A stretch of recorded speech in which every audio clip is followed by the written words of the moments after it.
As Frieza begins to take his first steps towards our heroes, dread fills everyone present. With Vegeta and Goku still healing from the previous battle, Shallot is left to face the evil Emperor alone, which brings us to part 2 of What If Shallot Was Canon. Before he can ready himself, Shallot is blindsided by a punch to the gut from Frieza. Before our hero is able to recompose himself, he is sent into a nearby mountain with a swipe of Frieza's tail.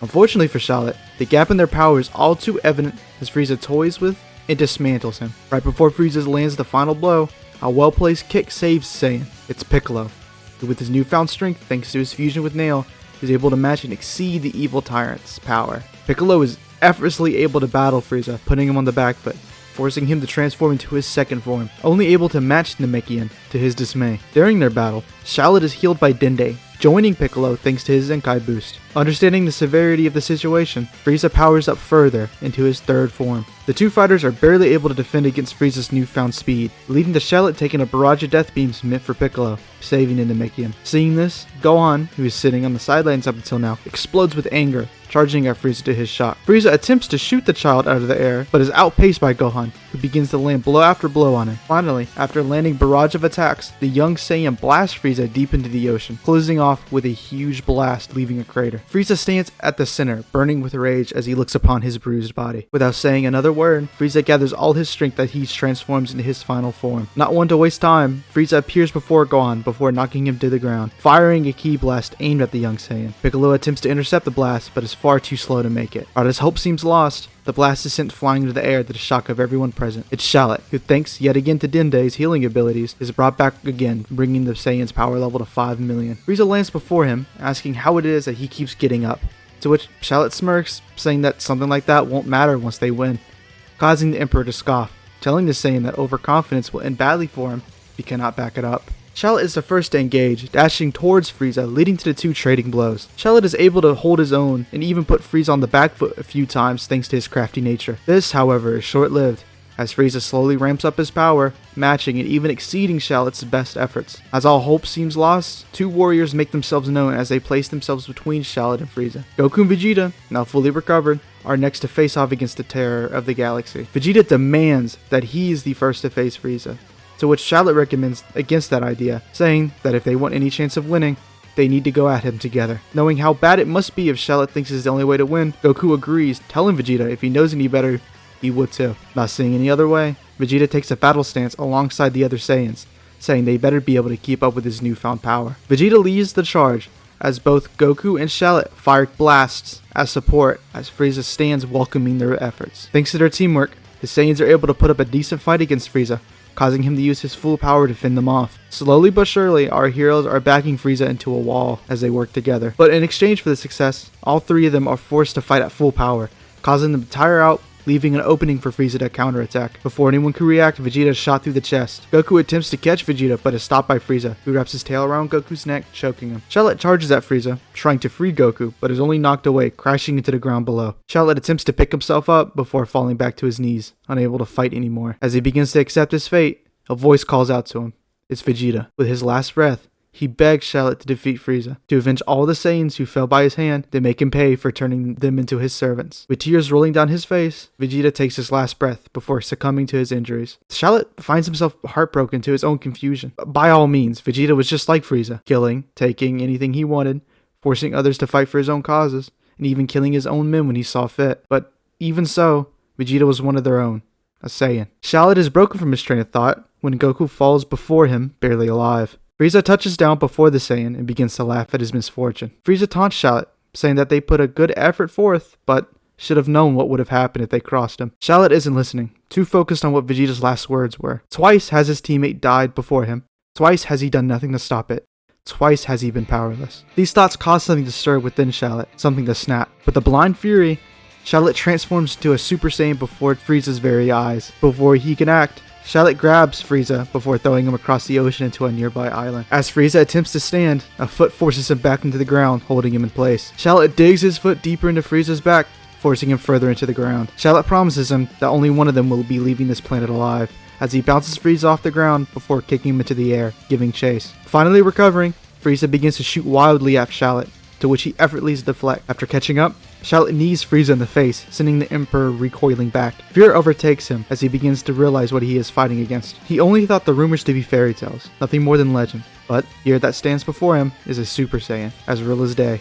That fear is soon replaced by anger as Frieza shouts at Shallot, saying that a change of hair color would not be enough to beat him. To which Shallot responds by shrugging his shoulders, saying something like that won't matter once he wins, driving the tyrant further into fury. Frieza, like in the original, attempts to destroy Namek's core, but is stopped by Shallot before he can gather enough energy. Frieza tries to get some distance to win the Super Saiyan, but is placed in a headlock before being plunged into the ground. Realizing that there is no chance of winning, Frieza begs for his life, to which Shallot responds by knocking him through the nearby mountain over to the next island. Finally satisfied by making him beg, Shallot charges up a full-powered wild cannon, destroying Frieza, not leaving a trace of him left. Shallot falls back to base before collapsing, the exhaustion of the battle finally hitting him. After a while, he comes to surrounded by Goku and the others. Since Dende wasn't killed like in the original, he's able to make his rounds and heal all the fighters. Shallot asks if he was able to heal Vegeta, to which Dende responds, telling that Vegeta was long dead before he can make his way there. Shallot is upset by this news, but is reminded by Goku that he can be wished back by the Earth's Dragon Balls, since he's only died once. Piccolo and Krillin are unsure of this, asking if it's really a good idea to bring him back. Goku responds, saying that Vegeta worked with him to defeat Frieza,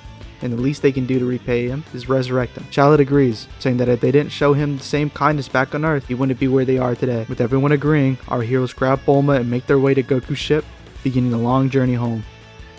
While flying through space, Goku and the others ask Shallot what that power-up he used against Frieza was. Shallot says he's not really sure himself, but thinks that he could have become a Super Saiyan. Goku wants to see this power in action, but is shut down by everyone, saying that if the ship was destroyed, they died out in space. Shallot says once they touch down on Earth, they can have a sparring session, to which Goku happily agrees. 1 week passes. Once the ship lands, everyone begins to go their separate ways. As Goku is about to leave, he turns to Shallot, saying that he's more than welcome to stay on Earth and even live with him if he wants. Shallot happily agrees, and he, Goku, and Gohan make their way to Mount Paozu, ready to begin their new lives.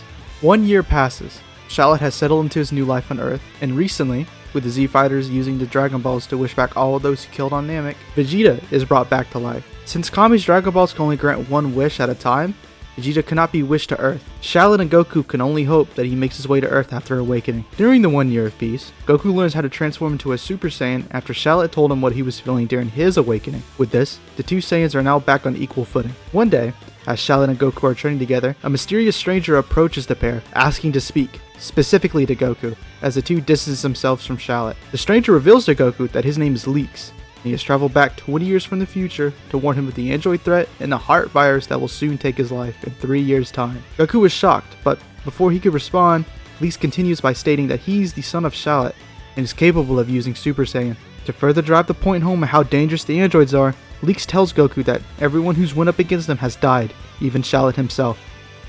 Leaks finishes off his explanation by giving Goku the antidote to his illness, before asking him that he keeps the information about himself private. Goku nods his head as he watches Leaks take his leave, before returning to Shallot, telling him everything, keeping the info about the time traveler to himself. Goku makes his way around, informing the rest of the Z Fighters about the upcoming enemies they'll face, asking Piccolo to come train with them. Having returned home, Goku asks Chi-Chi to allow Gohan to train alongside them. Chi-Chi outright refuses, saying Gohan needs to focus on studying before being convinced by everyone present, saying that there won't be a future for him to pursue if the androids have their way. Finally, Shallot, Gohan, Piccolo, and Goku begin their training, pushing themselves beyond their limits as the rest of the Z Fighters pursue their own training. While during their training, Shallot decides to move out of Goku's house, striking out on his own to find a place to call home, still maintaining his training session with Goku and the others. 3 years pass, and everyone meets up where the androids are set to show themselves. After a few moments of waiting, chaos breaks out in the city, causing our heroes to take action. Splitting up to search for the enemies, Yamcha, like in the original, is the first to meet the androids, dying by their hands. Sensing Yamcha's key dropping, everyone makes their way, seeing Android 19 and Dr. Gero holding Yamcha's body before causing him to decide. Demanding they take the fight away from the city, Goku and the others make their way to a nearby wasteland for their death match. Goku steps forward, being the first to face Android 19. Like in the original, Goku's heart virus takes him out of the battle before he's able to finish off the android, leaving the rest to Shallot, who easily dismantles number 19 before turning his attention to Gero, who's already begun to fled the battlefield.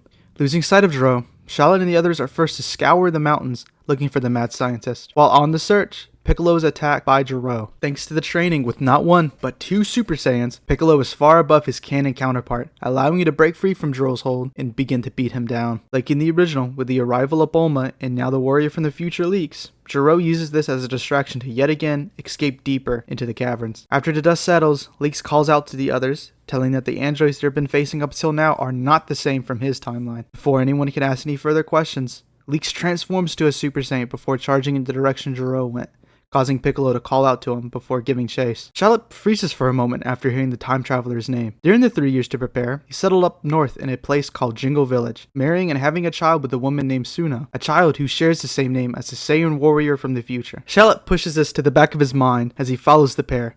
Everything continues as normal until it's time for Shallot to face Android 19. While doing better than Vegeta in the canon due to the android's infinite energy, Shallot eventually tires out, leading to his defeat. Leaks attempts to save his father, only to be brutally knocked out, causing Piccolo and Tien to jump in after him. After defeating the Z Fighters, the androids head off in the direction of Son Goku, leaving the rest to be healed. Leaks is bewildered, saying the androids of this time are beyond the ones of his. Shallot turns to Leaks and asks to know more about him, causing the young Saiyan to clam up, leading to Piccolo to inform everyone present that Leaks is the son of Shallot. Shallot laughs, saying that he figured as much. As Leaks and his father begin to chat about each other, the rest of the Z-Fighters attempt to figure out the next course of action. Piccolo heads off to the lookout, while Krillin and the others make their way to Goku to relocate him. Shallot asked if they need any help, saying that if not, he'd head back home, taking Leaks with him. After saying their goodbyes, and planning to meet up once Goku reawakens, the group split off. As they're flying, Shallot asks what happened to him in the future, to which Leaks says he died protecting he and his mother. Shallot apologizes for leaving the fate of keeping the planet safe to him, to which Leaks shakes his head, saying that if it wasn't for him, he wouldn't be where he is now. As everyone goes their separate ways for the time being, we must conclude this part of What If Shallot Was Canon. If you guys enjoyed this video, please leave a like and subscribe. Please comment whatever videos you would love to see, and have a good day, morning, afternoon, whatever time it is for you. Happy holidays, if it's that time. And I'll see you guys later. Bye.